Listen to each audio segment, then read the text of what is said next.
c'est Crime Story, les rendez-vous d'Alfred Hitchcock racontés par Serge Souriant. Aujourd'hui, qu'est-ce qui fait courir Carole de Talmadge Powell?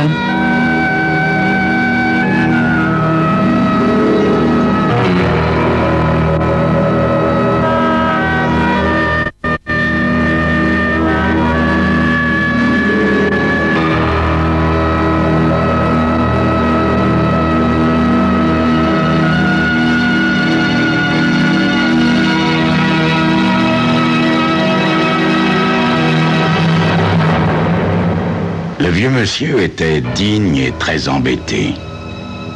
Il possédait une coquette fortune, un nom qui inspirait le respect, Donald Norton, et une fille jeune, blonde, extrêmement belle, Carole. Carole avait quitté le domicile paternel et voulait savoir où elle était, pour la convaincre de revenir, monsieur Gallagher, m'expliqua-t-il. Je contemplais la photo de la jeune enfant. Elle avait vraiment tout pour plaire. Le physique, la fortune et une des plus élégantes résidences de la ville et toute la liberté qu'une jeune fille pouvait revendiquer, selon les dires de Papa Norton. Pourquoi cette fugue? Il n'en savait rien. Elle était en bonne santé. Elle avait téléphoné 2 fois à ses parents au cours de la semaine pour les rassurer à ce sujet. Mais ni les supplications, ni la promesse d'une croisière en Europe, si elle rentrait dans le giron de la famille, ne l'avaient ébranlée. Pas question de renoncer à la nouvelle existence qu'elle menait, avait-elle affirmé avec force. Je reposais la photo de Carole sur mon bureau. J'accepte, monsieur Norton, mais je puis seulement vous promettre de ne ménager aucun effort pour essayer de la retrouver et la persuader de rentrer chez elle. Je n'y comprends rien, répéta Norton pour la 6e fois ou à peu près. Elle a tout ce qu'une jeune fille peut désirer, tout ce dont rêvent la plupart des jeunes filles. Oui. Tout à l'exception d'une seule chose. La chose qui l'avait incité à s'enfuir. Qu'est-ce que ça pouvait bien être? Évidemment, je n'en avais pas la moindre idée. Mes honoraires sont de $50 par jour plus les frais, monsieur Norton. Cela me paraît très raisonnable, monsieur Gallagher. Il se leva, prit son feutre et ses gants. Je le suivis des yeux tandis qu'il se dirigeait vers la porte sur laquelle était apposée la plaque où l'on pouvait lire, et c'était ma seule publicité, Joe Gallagher, détective privé. Me balançant sur mon fauteuil pivotant, je me mets à réfléchir à ce qu'il m'avait dit de sa fille. Il n'avait pas voulu s'adresser à la police officielle à cause de la publicité que lui aurait valu une telle démarche. Mais comme Carole avait téléphoné, elle ne pouvait pas être considérée comme disparue. Non, c'était dans son passé qu'on devait pouvoir retrouver le motif de cette fugue. Elle avait eu une éducation très comme il faut, avait fréquenté des institutions privées et un collège pour jeunes filles très renommé. On recherchait sa compagnie, mais elle ne s'intéressait guère aux garçons de son milieu. Une année, elle s'était amourachée du professeur d'équitation d'un camp de vacances.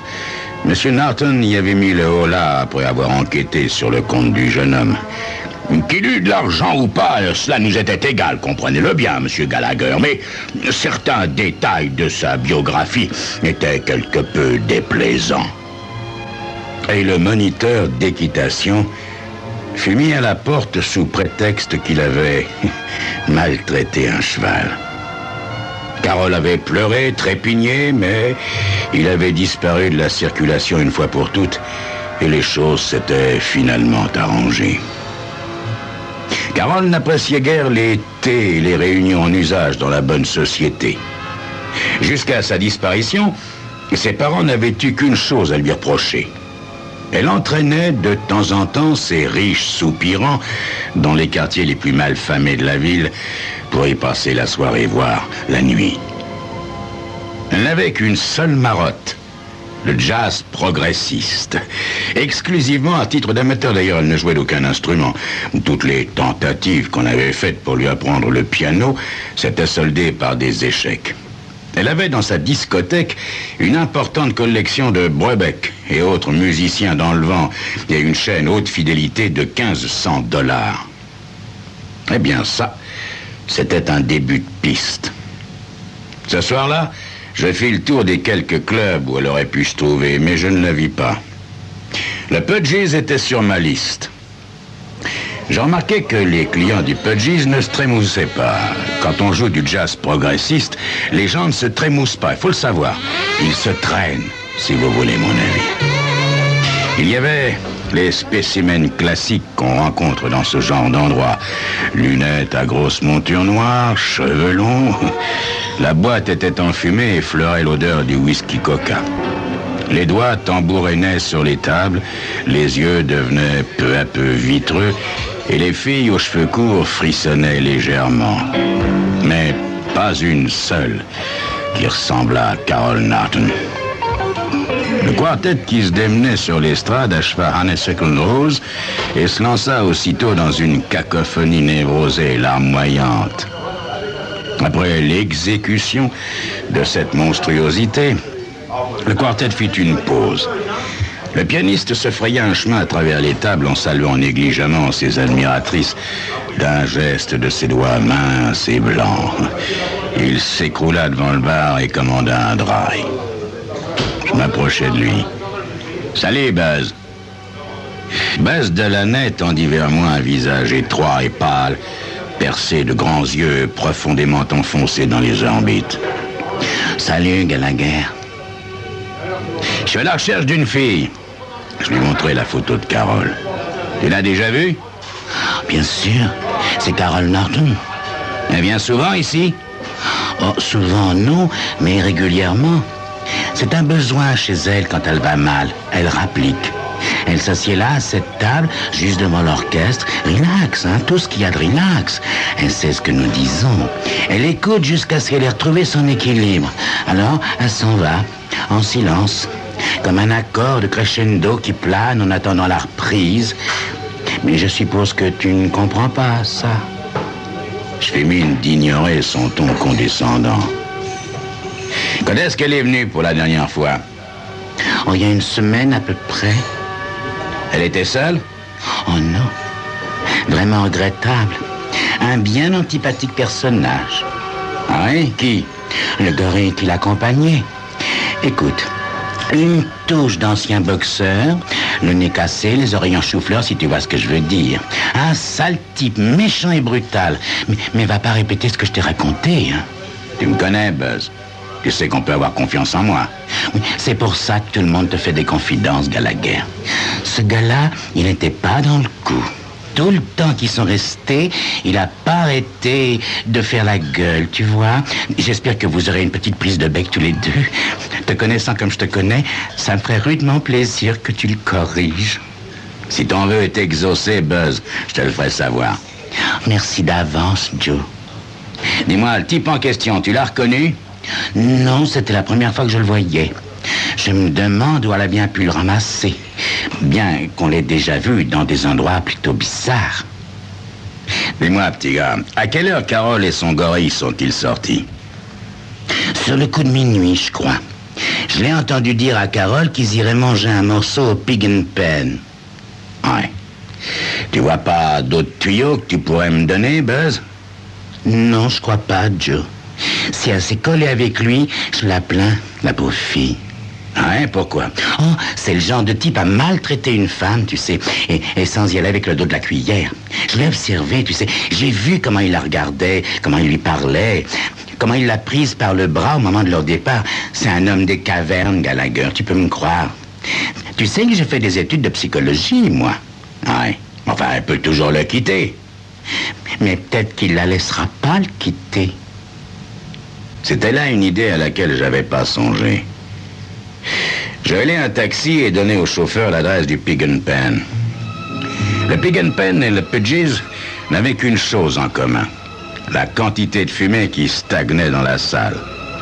Le Pig and Pen sentait la tarte aux pommes et la bière, et la clientèle était beaucoup plus bruyante que celle du Pudgy's. Dans la vitrine, Tom Ellison était en train de jeter des morceaux de poulet dans une friteuse. Salut, Tom. Ah, comment ça va, Gallagher? Tom, j'ai besoin d'un petit coup de main. Un large sourire fendit son visage poupin.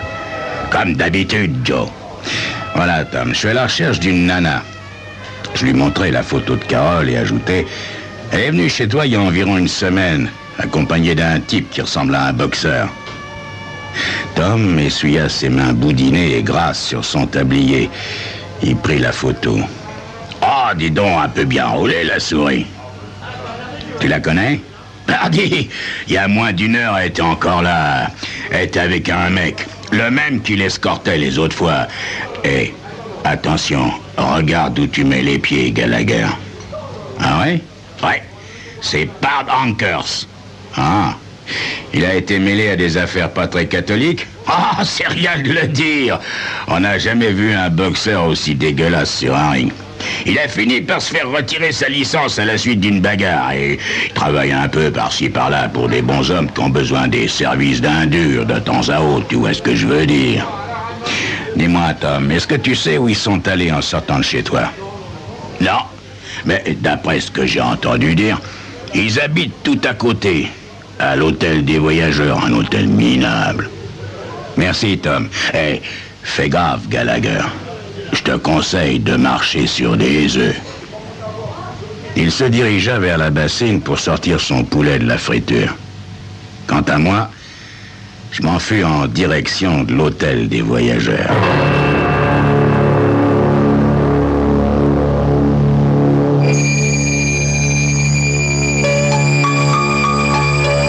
Pourquoi une très belle fille, riche, élevée dans un endroit luxueux, venait-elle de son plein gré habiter un endroit aussi minable que l'hôtel des voyageurs? C'est ce que vous saurez dans quelques instants.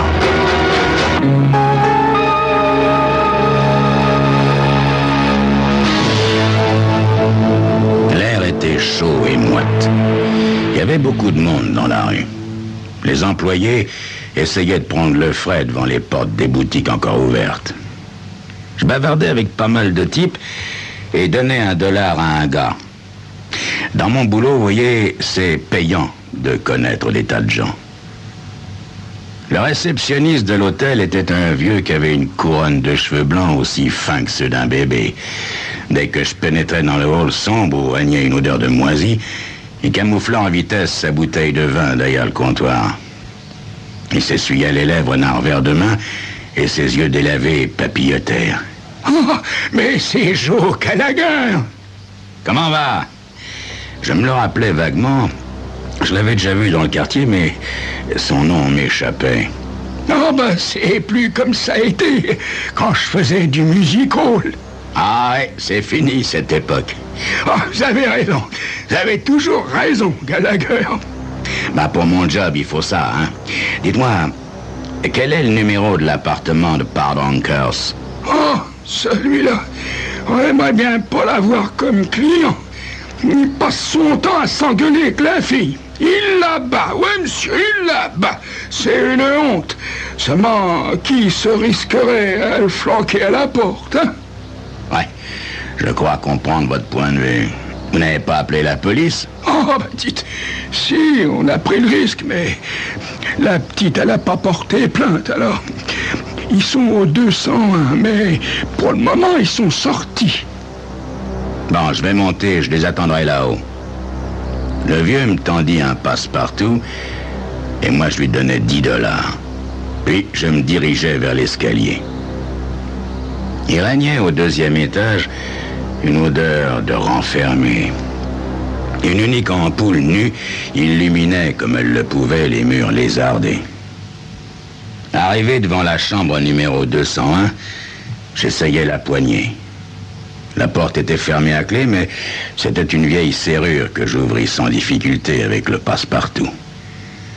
Je sortis la matraque logée dans ma poche revolver et je la glissai dans la manche droite de ma veste, d'où elle pouvait facilement tomber dans ma main. J'entrai dans la pièce, craquai une allumette pour localiser le commutateur. Il me fallut pas longtemps pour faire le tour de l'appartement, qui se composait d'un salon exigu, d'une chambre, d'une kitchenette et d'une petite salle d'eau. Les meubles provenaient apparemment de la décharge municipale et les actuels locataires n'avaient rien fait pour améliorer l'apparence des lieux. Le plancher était jonché de boîtes de bière et de bouteilles de whisky vides. Le lit ne semblait pas avoir été fait depuis au moins une semaine. De vieux regatons traînaient un peu partout dans la kitchenette. Il n'y avait pas une assiette propre, pas une fourchette ni un couteau à sa place. Je regagnais le salon, je comprenais pas. Cette fille habitait dans l'une des plus belles résidences de la ville. Elle avait de l'argent à l'appel, des femmes de chambre pour ranger ses dessous et nettoyer la poudre renversée, des parents charmants autant que respectables. Comment pouvait-elle vivre dans ce taudis avec ce pitécanthrope? Soudain, des voix retentirent sur le palier. « Tu vas la boucler, oui ou non ?»« C'est pas ce que je voulais te dire, Pard. Je te répète de la boucler !» Une clé grinça dans la serrure. Je fis un pas de côté au moment où la porte s'ouvrit. Il n'y avait pas d'erreur possible. C'était bien Carol Norton. Elle avait le visage rouge. Sa chevelure blonde était un peu en désordre, mais elle valait quand même le coup d'œil. Grande, belle et mince, elle était ravissante dans sa robe noire. Il était difficile d'imaginer une fille de cette classe dans ce meublé miteux. Pard Ankers la suivait. Il était tout à fait conforme à la description qu'on m'en avait faite. Malabar, affreux, l'air d'une brute. C'était réconfortant de sentir ma matraque contre mon bras. « T'as laissé la lampe allumée, idiote !»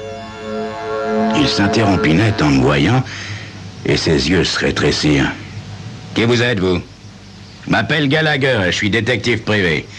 Je viens pour raccompagner cette jeune fille chez elle. » Je m'attendais à ce qu'il prenne ça très mal, mais je me trompais. Il rumina ce que je lui avais dit, prit son mouchoir et s'épongea la figure. « Eh ben, mon pote, je te souhaite bien du plaisir !» s'exclama-t-il avant de tourner les talons et de s'en aller. Carole se précipita derrière lui. « Pard, fous-moi la paix, adieu !» Et la porte lui claqua au nez. Elle fit volte-face. « C'est votre faute !» Votre papa et votre maman se font des soucis pour vous, mademoiselle. Une moue aux lèvres, elle se dirigea vers le divan affaissé, le débarrassa des magazines qui l'encombraient et s'assit pour bouder. Au bout d'une minute ou deux, je revins à la charge. Bon, si on partait maintenant, mademoiselle. Laissez-moi tranquille, idiot! J'eus soudain l'impression de suffoquer dans cet appartement. J'envoyais le regard angoissé du vieux monsieur Norton, et cette môme gâtée avec sa mine renfrognée commençait à me taper sur les nerfs. Je la pris par le bras. Aussitôt, elle se mit à se tortiller et ses ongles s'enfoncèrent dans ma joue. Ils étaient longs et laissèrent 2 longues empreintes brûlantes. Ce fut la goutte d'eau qui fit déborder le vase. Je la renversai à plat sur mon genou et lui flanquai quelques bonnes claques sur les fesses. Il y a longtemps qu'elle aurait dû recevoir une bonne fessée. Elle me donnait des coups de pied et des coups de poing dans les jambes. Je remis ça sans ménagement jusqu'à ce qu'elle se tienne tranquille. Puis, je la relevai.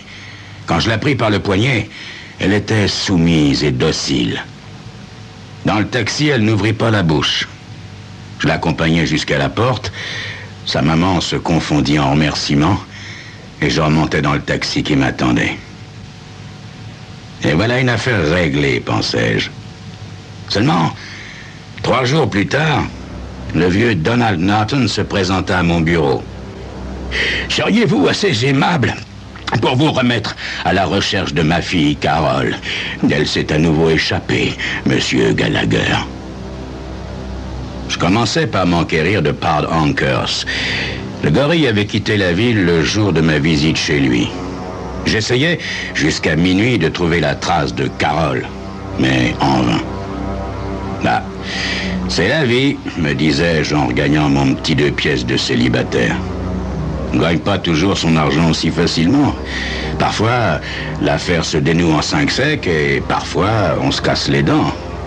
N'importe comment, le papa Norton paierait l'addition. J'ouvris ma porte. Carole était assise dans un fauteuil près de la fenêtre, ses longues, belles jambes repliées sous elle, une bouteille de bière grand format à la main. J'ai demandé au concierge de me laisser entrer. Il ne voulait pas, mais je lui ai donné $20. Un léger sourire joua sur ses lèvres, un sourire qui me figea sur le seuil. Je parie que, si vous le vouliez, vous pourriez transformer Pard Ankers en steak haché. N'est-ce pas, Joe Gallagher? Elle se leva, s'étira, passa ses doigts dans ses cheveux. Je vais nous préparer quelque chose à manger, chérie. Ma gorge était si sèche que j'eus du mal à avaler ma salive. D'accord, allez-y. Moi, je descends voir le concierge pour m'assurer qu'il n'y a pas de pépin à craindre. Je dévalais l'escalier, mais au lieu d'entrer dans la loge, je fonçais jusqu'au drugstore du coin et m'engouffrais dans la cabine téléphonique. Je sortis une pièce de 10 cents de ma poche. Je trouvais rien pour M. Norton et j'allais le lui dire. C'était à un psychiatre qui devait s'adresser. Et si l'homme de l'art séchait, s'il ne comprenait pas pourquoi Carole faisait des fugues, s'il voyait pas ce qu'elle cherchait, j'étais prêt à parier 10 contre 1 que je serais capable de lui fournir une piste. Au moment où j'allais glisser la pièce dans la fente, je changeais d'idée et j'ai repris le chemin de mon appartement. Pourquoi décevoir Carole? Après tout, j'étais sûrement ce qu'elle cherchait. Un homme. Tout simplement un homme. Un vrai.